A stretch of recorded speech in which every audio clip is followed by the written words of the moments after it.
Hello, everyone. This is Kyla from Hidden Gems Literary Emporium, your family-owned nonprofit community bookstore. And all the way from Los Angeles, California, today we have a very special guest on our Ask the Author series. And his name is Cesar Acosta, and he is the author of this book, Can I Stop Now When Two Deadly Forces Collide?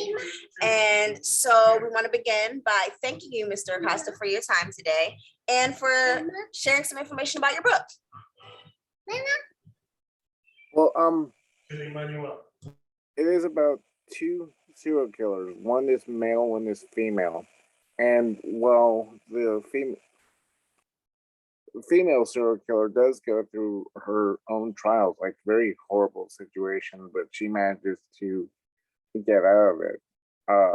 The thing is, though, by breaking out the way she did, she feels that, all men like her father are evil.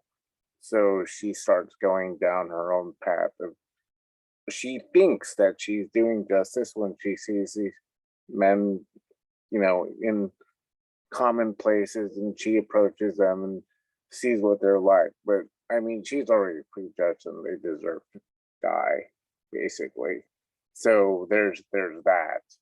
The male component, he comes from a small town and his father's like in charge of everything. So he's able to get off a lot of charges scot-free because his father's in charge. So there's a lot in there about like how corruption is allowing certain people with criminal tendencies to go free and unpunished. So, and they all go along their path and they destroy a lot of lives along the way. However, like, it's not just a story about the killers, it's also a story about the survivors, the people who are in the wake of this, people who lost someone, and eventually all of them meet and they form a type family. So because of their loss, their shared loss of whoever it was that fell victim to either of these two. And so how'd you come up with this concept, and what was your thought process as you were developing the two main characters? Actually, those two characters kind of wrote themselves. I mean, in some ways, I just started them like their backgrounds and such, and I just sort of wrote along with how their thought processes were.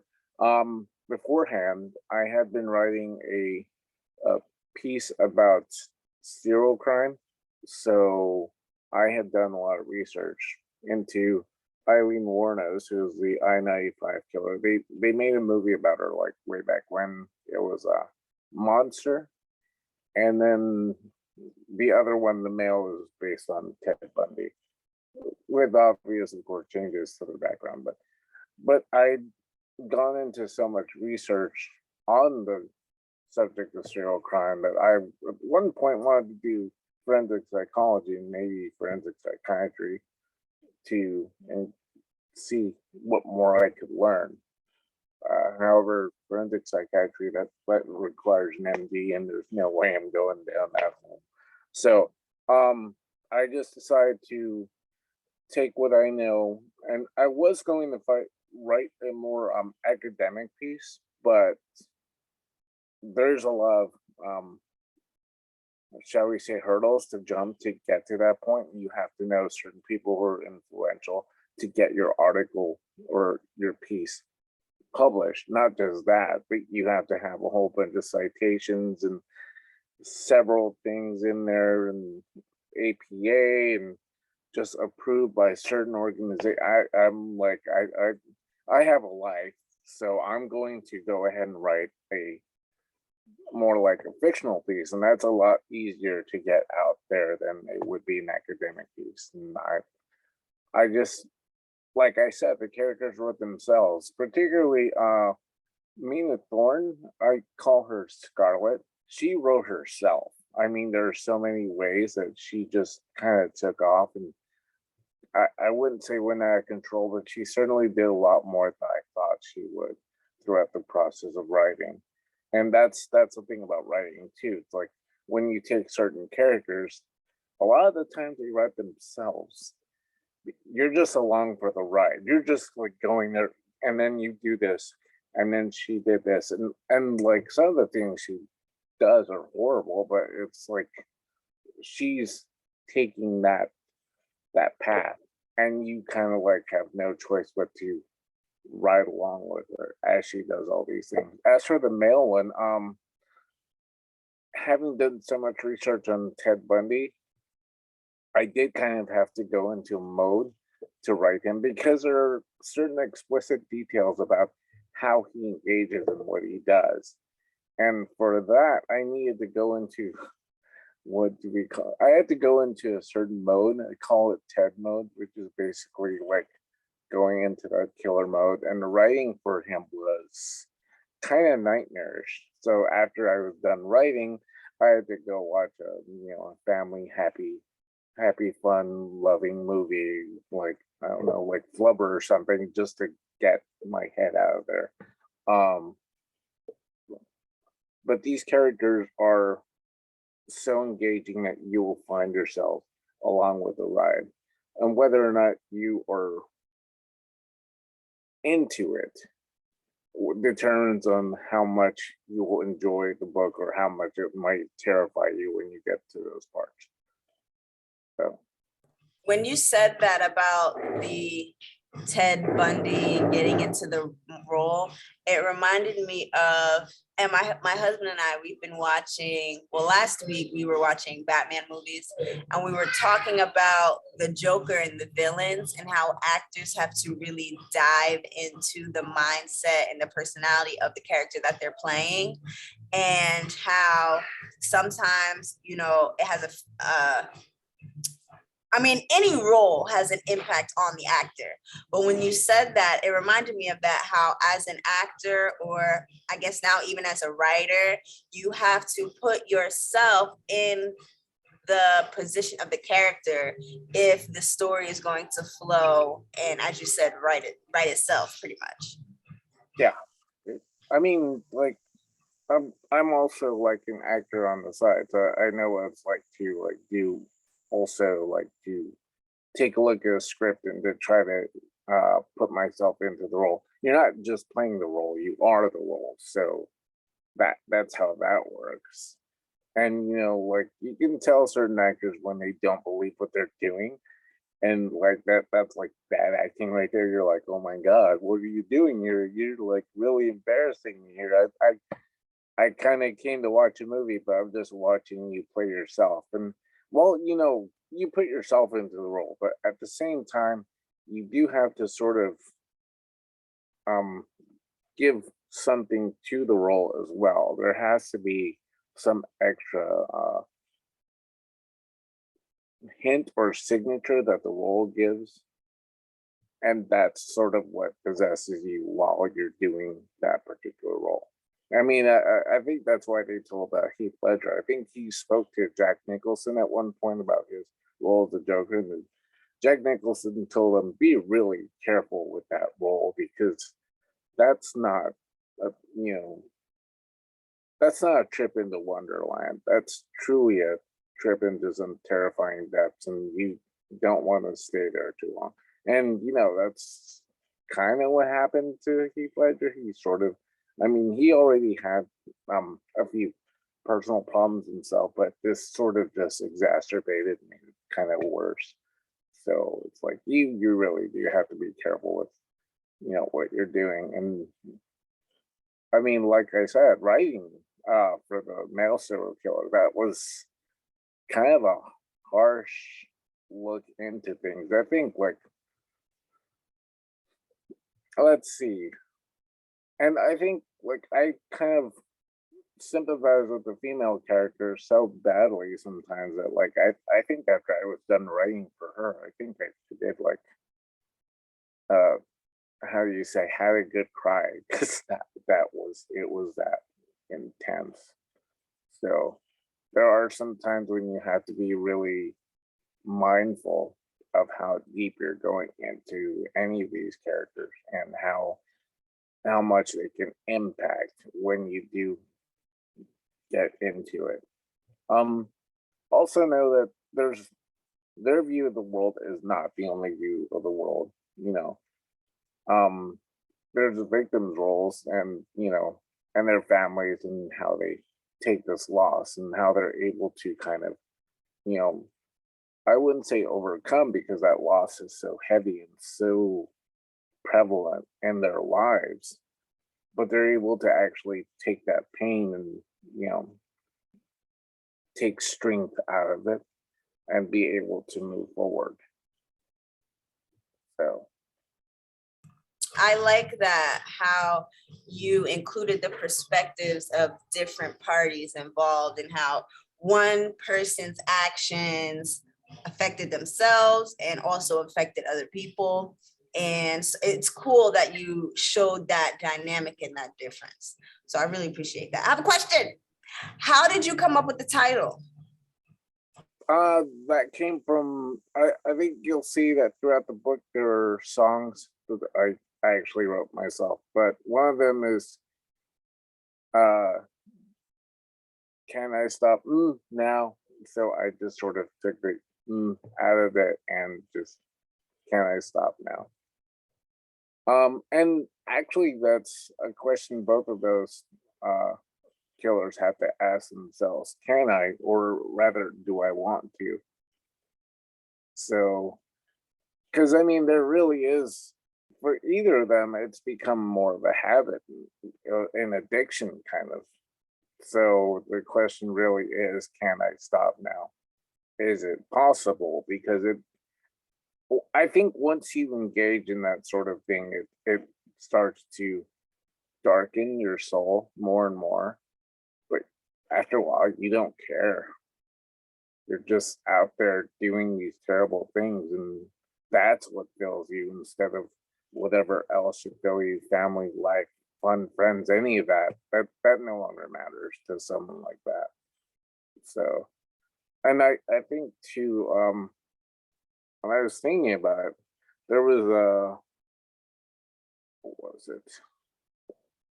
I had just had a thought in my head, and it just popped out for some reason. But yeah, but I think certain ways of life are so prevalent, it's hard to break away. So, and that's how I came up with the title too. So it's a sort of introspective question. Can you tell us a little bit more about you? So you're an author, an actor, you also write songs. How did your creative path all begin? Did it start as a child, or does it But start at a certain point in your life? yeah, I used to write little stories in junior high. Junior high through high school. In high school, it was kind of like more like fan fiction, but in junior high, it was like, stuff I saw on TV, and and the kid like rode on the dragon, and went off. Recently, actually, I had gone into my storage unit and found all the stuff I could of when I was a kid, so I could like retype it, reshape it, reorganize it. So currently, I'm going to start working on another on the series, but I'm also doing research on that, on magic and things along those lines. So I'm sort of, when I dive into something, I really dive like head first. So I like get all the books on it, read as much as I can, bring myself to an understanding. And I also like, I read a speed reading book not too long ago, and I was able to take like 4 or 5 books per day, and that really helps with the research. So, um, but yeah, I've been writing a long time. I just, whether or not like I felt that there was a way to put that to sort of print, like in, there's like automatic writing stuff, you just write like poems and such, and then there's full-fledged complex writing where you put all this stuff together. It's like pieces of a puzzle, and then you make sure, see how all the pieces fit from one point to another. And like when you look at it like that, you sort of, in some ways, when you look at like the big picture, you're like thinking, man, that really connected right there. I didn't even think about that. But your mind is always doing that anyway. You're connecting little pieces here and there, and it all makes sense when you pull away and then you look at the big picture. And that's I think that's the magic of writing too. You literally are creating worlds. I agree with that. And you are creating worlds when you're writing, or even different types of art. Which is a great segue into my next question about your video game collection. Can you tell us, just because it's right there, can you tell us about your video game collection and how, if at all, it has influenced your writing? Yes, I'd say a lot. I'd say that um video games are actually more like what I would call like virtual novels, because they kind of are. They do have a lot of, I mean, say for stuff like Sonic or Super Mario Brothers, they made a movie out of that.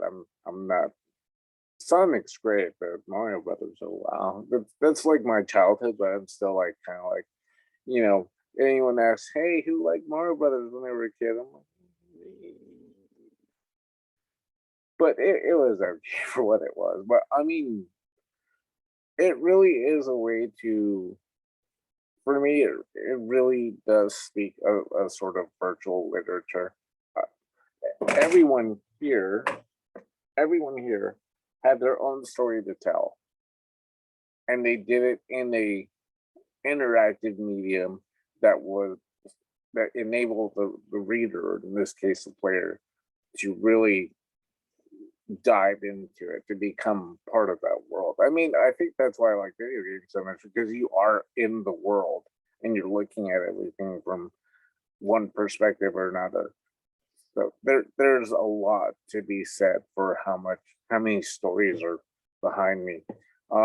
Usually I have a library behind me, and my library is like on the other side of the room, but there's always something to tell. There's always a story to tell.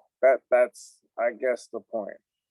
There's always a story to tell, no matter what you see, no matter where you go. Like you go to a video store, you go to a movie store, a movie shop, which are like few and far between now. Like there's some places that don't even sell movies anymore. You kind of have to do everything online. And but the one thing I do love is that there's still some bookstores around. And I would go into a bookstore. That'd be like that scene in Clerks where Randall goes to like the big video store. He's like kneeling on the ground going, oh, yay. So, I mean, that's how I feel about bookstores and like video shops, and anything with a medium that any creative medium is a great medium.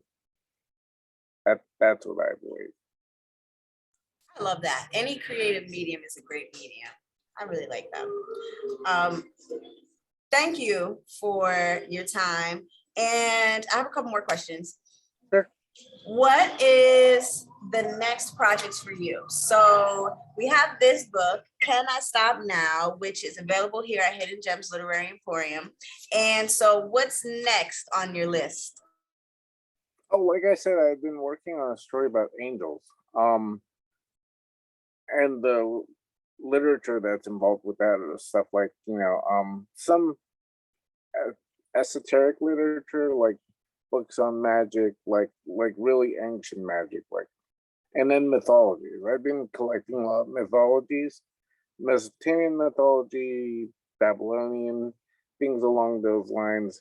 It's like, because mythology is basically a way to explain the creation, uh, what was it, the creation myth, as it were. But I mean, obviously, it's not myth. We're all here, um, but everyone has their own perspective on how creation happened. And one of them involves angels, so I have to like delve deep into that and to sort of come up with my own story, I guess. Because I mean, you see stories about angels and lots of things like Lucifer and I guess supernatural and a few other things, and even like there was this movie that came out like, I don't know, 15 years ago called Legion that was about like a whole bunch of angels. It was the apocalypse.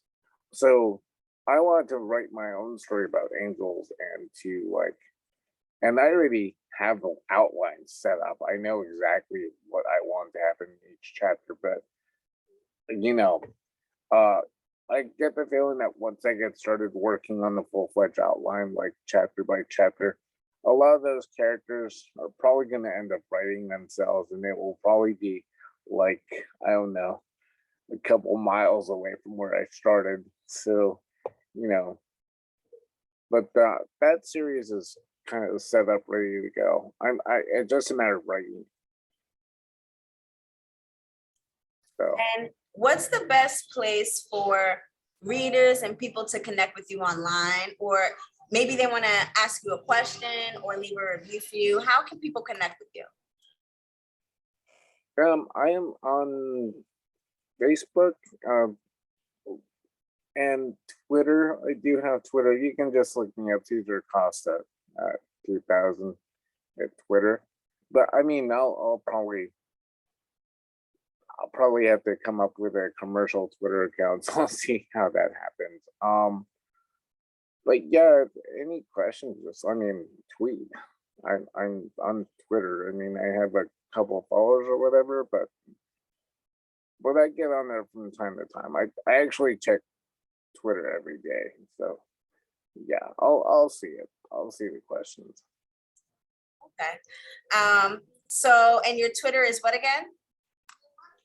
I believe it's Cesar Acosta 2000. But I mean, I'll probably like I said, I'll send out a blog and I'll probably put more out there, like more info to reach me directly. That sounds great. And thank you again, Mr. Cesar Acosta, the author of this book, Can I Stop Now When Two Deadly Forces Collide, which is available here at Hidden Gems Literary Emporium. Come on by. If you give us a call, we'd be more than happy to ship a copy to your home. And we love you all for reading and listening. Mr. Acosta, thank you so much for your time today. Thank you. Have a great day. You too. Talk to you soon. Bye. Bye-bye.